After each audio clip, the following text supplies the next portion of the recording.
We're not a bad winner. There we go, popping up right there. Give us a second. The first minute of the podcast is for us, as always, to get ready and set. This is great because you see all of us in like you see us in like mirror image for a second, like five different versions of us. Yeah, podcastception, the best kind ofception. That's it. I get my spinning top out of it. Is this a dream? What stage am I at?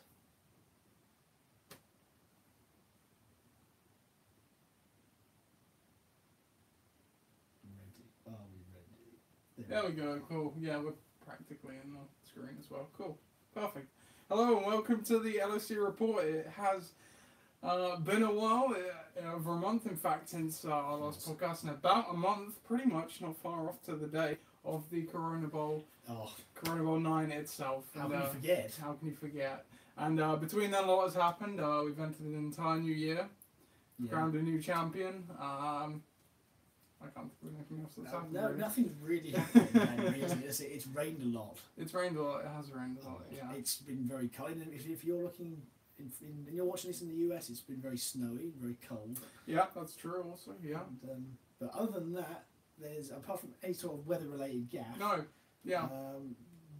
That's. Oh, there was an earthquake the other day. That was that. Oh, was there? Yeah. Oh, it was in Alaska, wasn't it? Yeah, that was it. Apart from an earthquake, not much else has happened. So No. we'll press on with the pod now. But before that, of course, I have to introduce my co-host, who is a very happy co-host because he is now the champion, which we will cover in a second. If you haven't known that after a month, come on. Where you been? Yeah, where you been? So how's it going, Chris Leach? Very well, very well. And you know what? It's very nice to be here.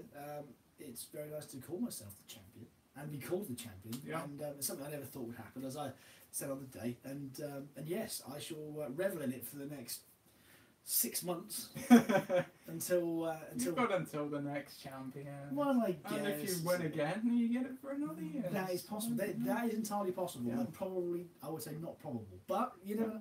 You never know. You never know. You certainly do never know. And we've got a few announcements today, which does constitute the news section. So we will back in that because we want to finish the podcast now. Absolutely. That's the looking forward. But we will first off look back at the Corona Bowl, look at some other stuff that happened last season, such as the awards. You can see all the live videos of the presentation of the trophy and the awards and stuff like that. But we're going to reflect and do our usual discussion piece on all of that right now. So, Sure. and we're obviously going to start off with Corona Bowl 9, which was a very exciting game beforehand because we had a coach who was going for the second Corona Bowl in 3 years, and then we had a coach who made his first ever appearance in the Corona Bowl. One of the two founding teams, Forge Flies and the Tarkvards, are they taking the Tank Fest now still? I don't know. I don't really know. Let's go taking the Tank Fest for now. Take him at Tuckfart. Taking the Tarkvards, that's a good meet in the middle. Who still haven't won, or still hadn't entering the game. But the game itself looked good on paper, and it didn't disappoint for one team, but for another it sure did. Forge Flies took this one 136 to 77, a fitting victory for what was a dominant season. Tell me about this one though, Chris. It's true. It was very pleasing that over the last couple of weeks it was very consistently in the 130s, which hadn't been that way all season. Mostly because of this guy here, which I'm sure we'll get to. Indeed. But then again, it's it. Mr. Todd Gurley himself is it. Forge Fly's official MVP for the year. Yeah. It's it. Absolutely carrying the team back for the last fantasy MVP for sure. Yeah, 4 or 5 weeks of the year for sure. He did contribute to what 97. Well, I said all but 97 points. So, so what's that? Just straight maths. What's that? A quarter? Well, his score right there is between a quarter and a third. There you go. So that's a fair bit. And had he not been playing, and so things had gone a little bit differently for ADRZ, then I think we would have been seeing a very, very close game here. But that was the difference ultimately, and yeah, that's it. It did cap off a very, very pleasing season on that front. Yeah.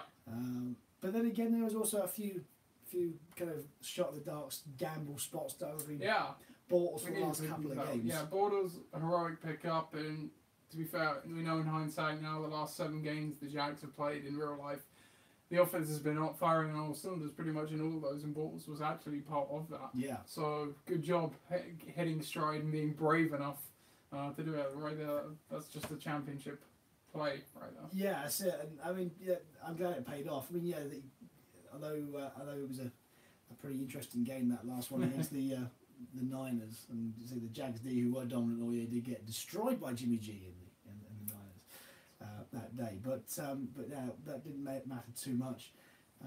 Antonio Gates was there, scoring 14 points. That's it. Tight end. Benefited, hopped on Hunter Henry, who was injured by this point, but a good coach will see that and add him, and it paid off. There it was. I believe you spent a lot of your remaining budget to get that. Yes, that's right. I did.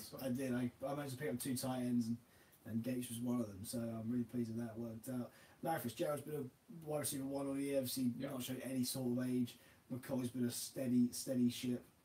And someone you could do. And then on the bench, I even felt confident enough to bench Leonard Fournette in the last game of the season. Yeah. He scored 13 points. That's it. It didn't really matter in the end. So. So ultimately, a really pleasing end of the year, and the best team I've certainly ever drafted and ever had throughout the course of the year. The 2011 team was definitely very good, certainly up there, but this one just took the cake. Yeah. On the back of those 3 running backs predominantly. Good free agent adds through there as well, such as Kenyon Drake.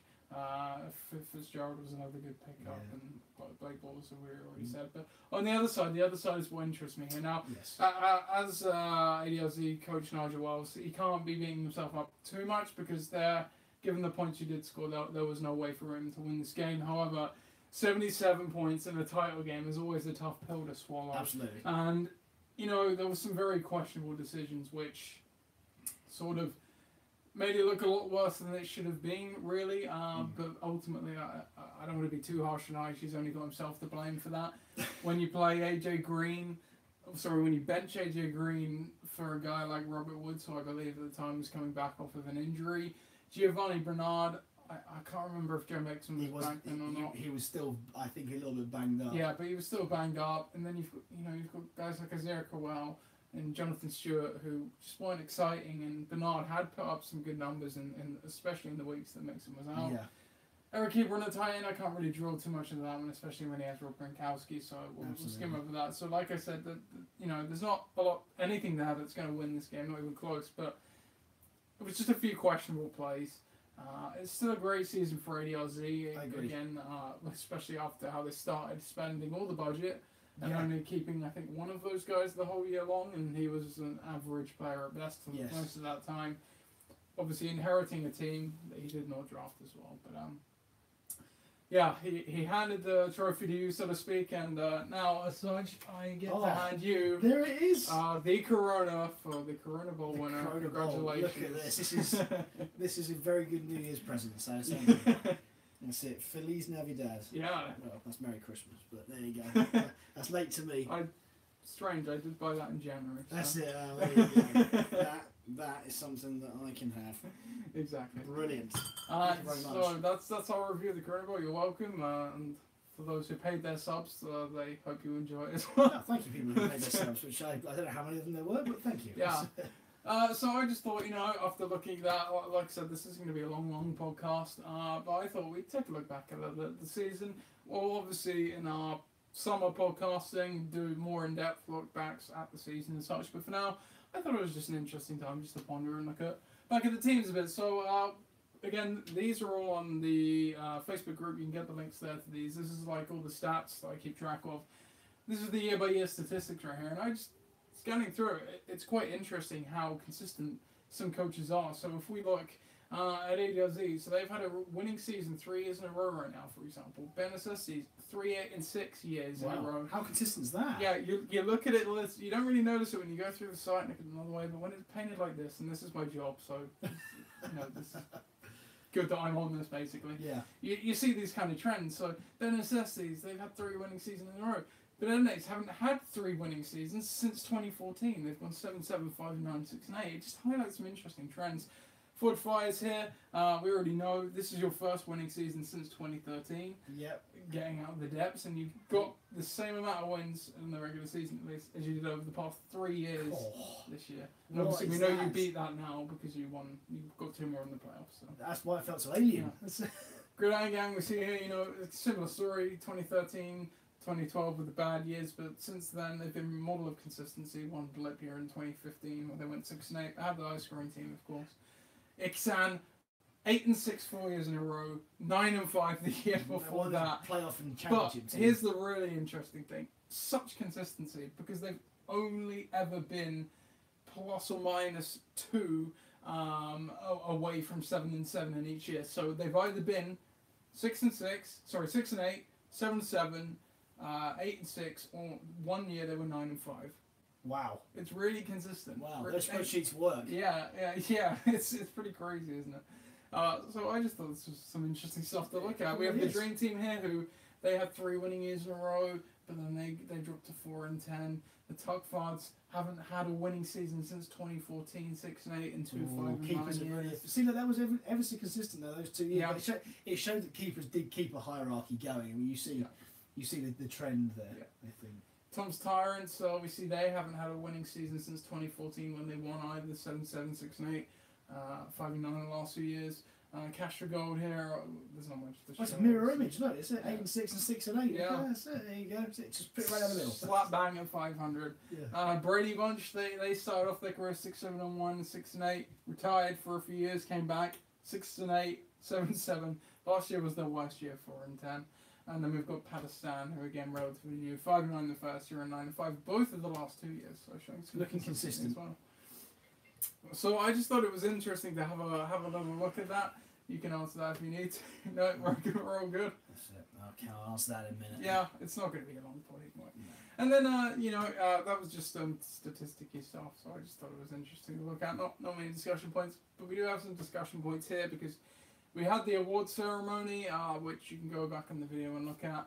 And you can also go into the stats documents as well and see who's won what in the history of the league, but we're just going to highlight what happened last year now and have a bit of a discussion about that. So we'll start with Coach Nigel Wells. Obviously, he's got another Corona Bowl runner-up to his name.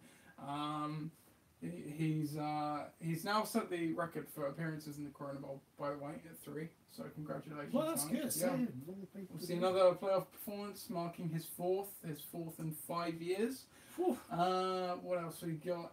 Another division championship, 3 straight division championships now, which is no joke in the LOC. No. Well, let me tell you. Highest scoring team this year, which was his first of which, so congrats to What's that. that? Yeah. And Overachiever Award, which he was awarded on the day. So we'll discuss the actual awards that were handed out.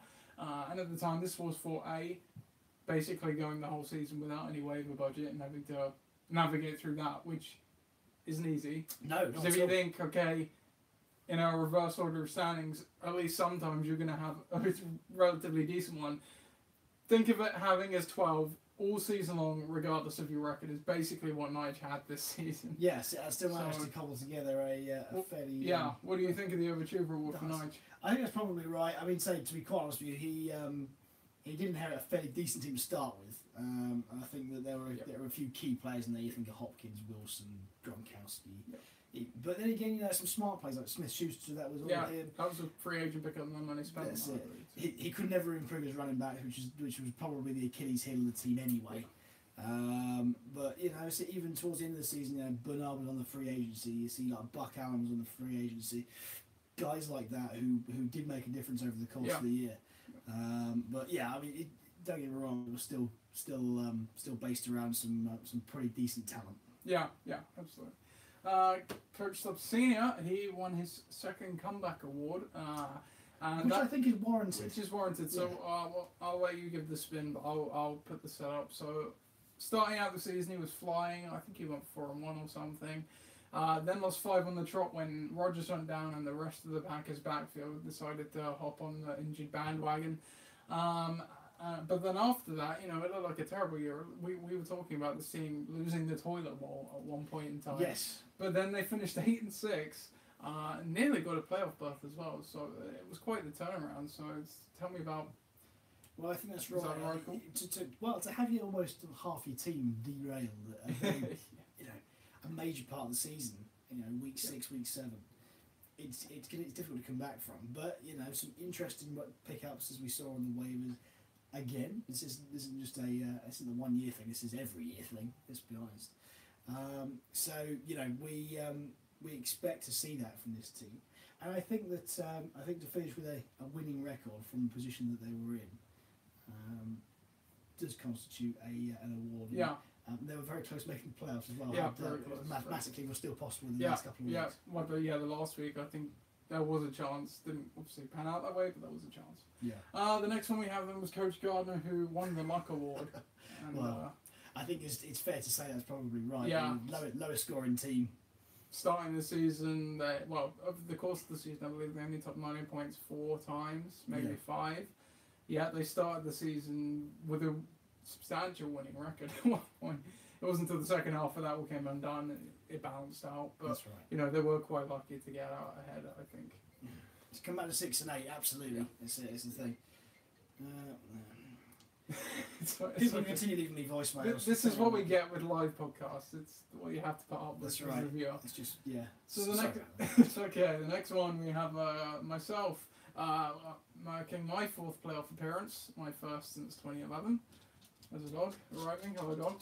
I love live. Yeah, this is really makes you think on your feet. And we also have myself winning my 6th General Manager of the Year award. Now, I will admit in hindsight, some of the early ones I should not have given myself, but I do think this one was more deserved. Okay. What do you think of? I'll tell me why. Oh, okay. So I had a relatively strong draft. Coming out of it, I had some injury problems, but you know, well, that's an understatement. I had like 5 guys going IR in the first 4 weeks, all of which I replaced, might I add, somehow, via the waivers and free agency. I also performed 4 trades. None of them particularly long-term impactful, but considering the time, most of them were around that short-term impact band-aids, which got me going. What else did I do? I also managed to make the playoffs despite all of that. Yeah. Not time for toys, is he? So I mean, yeah, it was the constant re-adding of players in the wake of ones going down that kept my team afloat. It started 0-2, let's not forget as well. Absolutely. And finished up 9-5, so 11-3. 9-3 over the final week. Made the playoffs. Okay. You gotta give yourself something. One endorsement. Whatever. Screw you, I deserved it, right? We also, now we get to the big one, of course, Chris Leach winning his first Corona Bowl, his 2nd playoff appearance all time. A lot of these mirror 2011, funnily enough. Regular season champion, like 2011, division champion, of course, goes along with that. And we also have another highest scoring team. That can't be right. I've put 2 high scoring teams in this. I'm going to have to amend that. So I can't remember. I think it was Nigel. Nigel. I don't know why I did that. That was probably I was just on autopilot by getting the 3rd one down. But we do have a League Commissioner Award for obviously your outstanding contributions to the podcast. Once again, 2nd award for such since 2014. So, and then finally we've got Coach Allen, who he got his 2nd playoff appearance in a row, 16-17. He also won his division for the 2nd year in a row. So that was all the awards. Oh, I have missed one here. No, that was me again. So I have covered them all, I believe. So yes, that was your awards. That's it. Plenty of them given out this year. And say, yeah. Think about if you didn't win an award this year. Think about what you could do to improve. I think we've got about 6 or 7 awards. Just kind of wanted to six awards, so a decent amount for various things. That's it. You come back. Come back or get lucky. Basically, that's basically you win. Yeah. I mean, that's all I really had planned for the Actual Nuts and Moses podcast. Like I said, it was just really a mop-up one. But I did say at the start we would leave the news to the end because we have 2 really interesting announcements. And I will let Chris go first. Yes. As he is going to tell us, as champion, as we know, gets to decide what we do with the draft alignment. And, that's true. Sorry, the division alignment. And right, division alignment. I don't even know what this is. So right, so this is good. Right, this is good. Now, we're going to our 10th year, and we thought, I thought that we needed something that was massive. We needed something big. We needed something that was memorable. So, we've done things in the past. We've gone places, gone karting, I've done a treasure hunt last year. Mini golf Is it mini golf? That's it. or pitch and bowl. I see all of those things that you could do. However, this year I've devised, and it's a unique challenge that's come from my brain, the LOC Logistics Challenge. Yep. Right, LOC Logistics Challenge. You wait for this. Right. So basically, how it works: you work in teams of 2.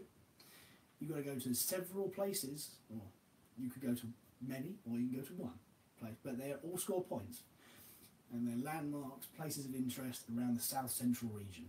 No more than 2 hours away. You have 4 hours to complete the challenge. You can only use one car, and you can split up. So if you want to, for example, you could drive to one of these locations, which I won't disclose until the day, so you can't check your route, of which some of them score points. So you can use your car, drive there. If you want to drop your mate off on the way, and then they can use public transport, or walk, or cycle, or use a tram, or a bus, or any sort of transport, really, hitchhike, you can do that. And as long as you take photographic evidence, which I shall run through on the day, of where you've been, and you can tell me that you've scored the points, then that's how you rack up. So within your team, you've got to go from a particular place to start with, and you've got to end in the same place. But I'm not quite sure where it's going to be just yet. Okay. But I have a full rundown of the rules if you so want to read them, and the full location list and, well, various fun challenges along the way will be released nearer the time. But LOC Logistics Challenge, basically what I need from you all is, when you can do this, it's going to have to be on a weekend at some point, obviously, preferably in sunnier conditions than now. And which one of you have cars, basically, who can use them on the day, because we're going to need, I don't know, if we're a 12-team league, oh, my word, will people leave me alone? Apparently not. Apparently not. Hello? This is Kat. Well, while Chris is answering that, I would just like to say, take caution on the day. Right, okay, obviously, the league is not liable for if you get kidnapped or lost or caught in a ditch or whatever. But it sounds like good fun to me. We haven't had a challenge like that before. I like the two-team element. I hope you will as well. And yeah, it should be good fun on the day. This is an awful time for Chris to have a phone call, of course. I apologise, dear viewers. Tell you what, message into the group chat what you think of the LOC Logistics Challenge, and I will read out your discussion and comments while I filibuster until Chris returns. But, you know, it sounds like good fun, right? Comments? Yeah, that's fine. No, okay, Anyone? I think Gary's run me as well, so yeah, I'll make sure I speak to him as well. But yeah, that sounds fine. Cool. No one's probably watching this. Excellent. Cool. Nice. All right, mate. Thanks, Paul. Cheers, mate. The 24-hour business of logistics.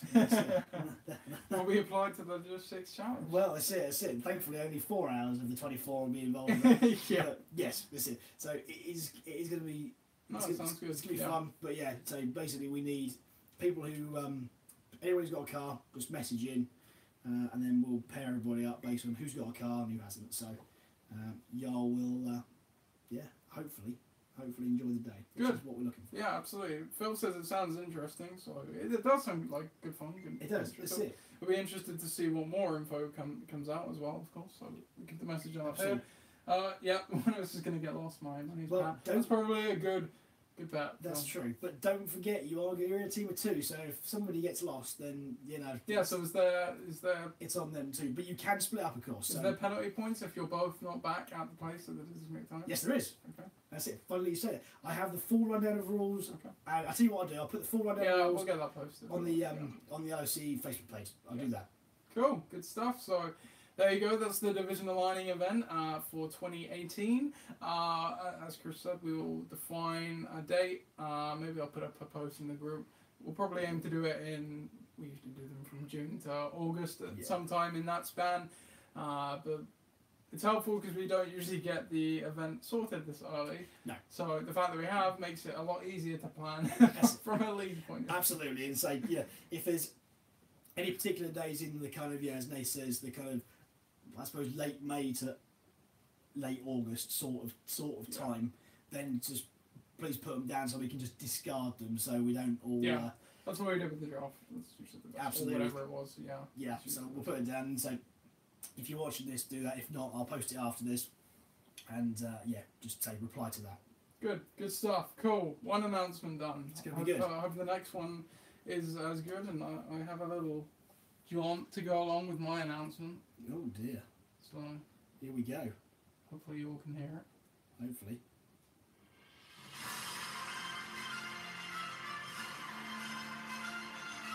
Oh, that's a dark one. Oh, look at this. I'm just gonna let it sink in for you listeners for a second. Sorry.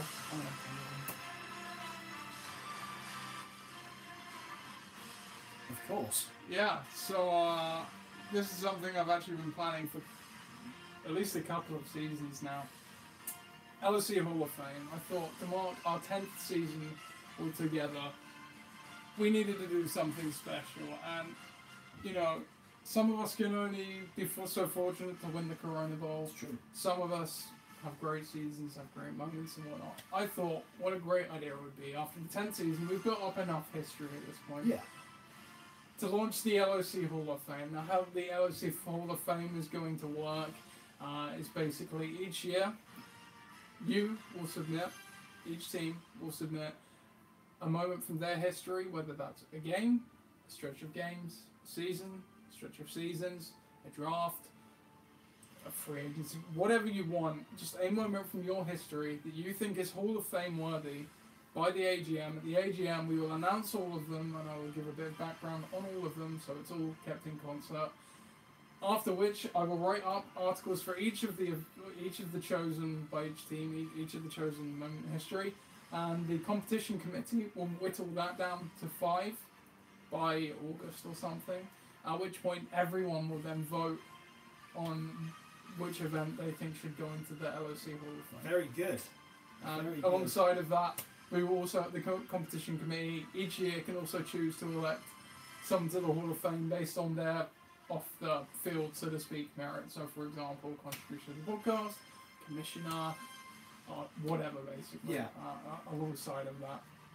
So that's the LOC Hall of Fame. Fantastic. I think that's a really good idea. Yeah. So each year we'll induct one. I haven't decided if we'll do a couple more in the first year. Just yeah. So can we induct so anything? So can we induct a player, for example? Somebody say a particular player from that year was Hall of Fame worthy. For your team, if you drafted them, yeah. If you want to put them up as, you know, an achievement, good draft pick or whatever that carried your team or what was the pinnacle of your team or something like, yeah, absolutely. Yeah. It's up to you what you want to submit. Shut up. Yeah, it's up to you what you want to submit at the end of the day, and that will get whittled down by the committee, as I say, and then that will get voted on by everyone. Probably you'll get votes of 1, 2, and 3 points, so you can vote on 3 of the 5 things, and then the thing with the most points will be inducted into the Hall of Fame. Yes. Great. And I don't know, I might look into getting a little something to commemorate it going into the Hall of Fame or not. But you know, going in the hall itself is obviously. That's it. It's a hole. It's a bare hole at the moment, everybody. So get up. So Phil's laughing, and he said, "Should have seen this coming." You could go in it, Phil. Yeah, you could go in it. It might be, there you go. See, exactly. Exactly. Say no more. Say no more. The only time Jamal Charles will ever end up in the Hall of Fame. Yeah, I mean, personally, I would have gone for your 5 playoff appearances in a row. But you can go with that too. Yeah. Anything really. Like I said, it's completely up to you. The committee will whittle it down. That's what I've got the plan in my head at the moment. So yeah, start thinking of what you want to induct into the Hall of Fame. You can't induct yourself, I would say. No. Yeah. This is where. This is how I've thought. Remember, I've been thinking of this for 2 years. I've thought about how you can't induct a person like you would in the NFL, because eventually we probably will just be in the Hall of Fame. That's right, exactly. So what's the point? But if you do it for certain things, somebody can induct you, in the sense that maybe the competition committee. You know what? Yeah, amend what I said earlier. So the competition committee can induct a career into the Hall of Fame. Okay, so yeah. But you cannot elect yourself to be. Only when you retired. Only when you retired, Phil. Only when you retired. Yeah, we'll see. I don't know, because you can't have an you might not streak. retire. You never know. You can't be in the Hall of Fame if you're still active. You can. Can you? Well, if in the NFL, if you you can be like, so for example, John Elway's in the Hall of Fame, now he's a GM, technically still in the NFL. Oh, true. True. And if you retire as a player, and then unretire once you're inducted.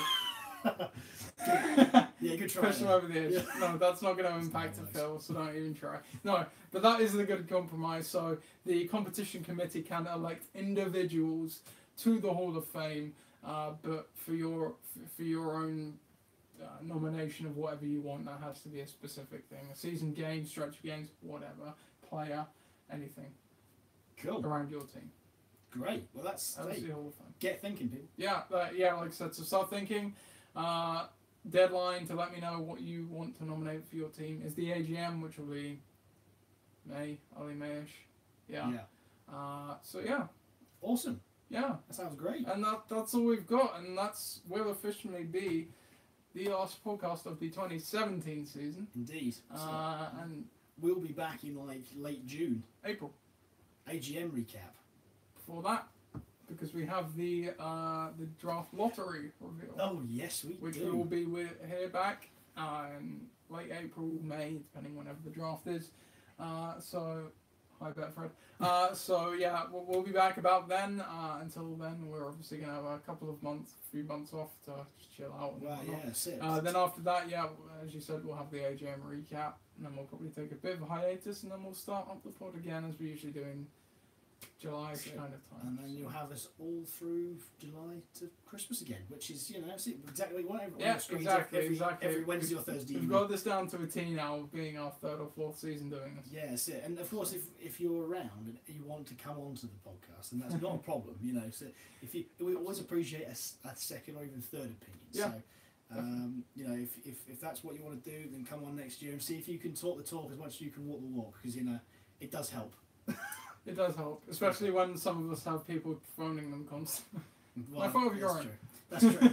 That's true. That's just my life. On a normal podcast, I can filibuster pretty well, but this one was a bit hard. This was Especially in the middle of your announcement. Yes, I know. It's it quite. But no, as long as everyone's sort of got it, and if I haven't got it, then I will put it on the Facebook so you can read it and take it in at your own age. Yeah. Anyway, that's it from us for the last one of 2017. I will let Chris send us out. We will see you again in a few months. It's been a pleasure. I'd say it's going to be a shame really because I don't really do anything on Wednesday and Thursday nights. And well, it's been nice. Ball games. That's it. Ball game, possibly yes. That's it. Who knows? That's it. Again, come along. Yeah. So yeah, I'd say for the last time this year, it's goodbye from him and goodbye from me and that's it. That's it. Yeah. Just a kind of phrase, and we'll give you a salute out and say, until April, have yourself a very safe and happy period, but without us. See you later. Take care. It's been fun.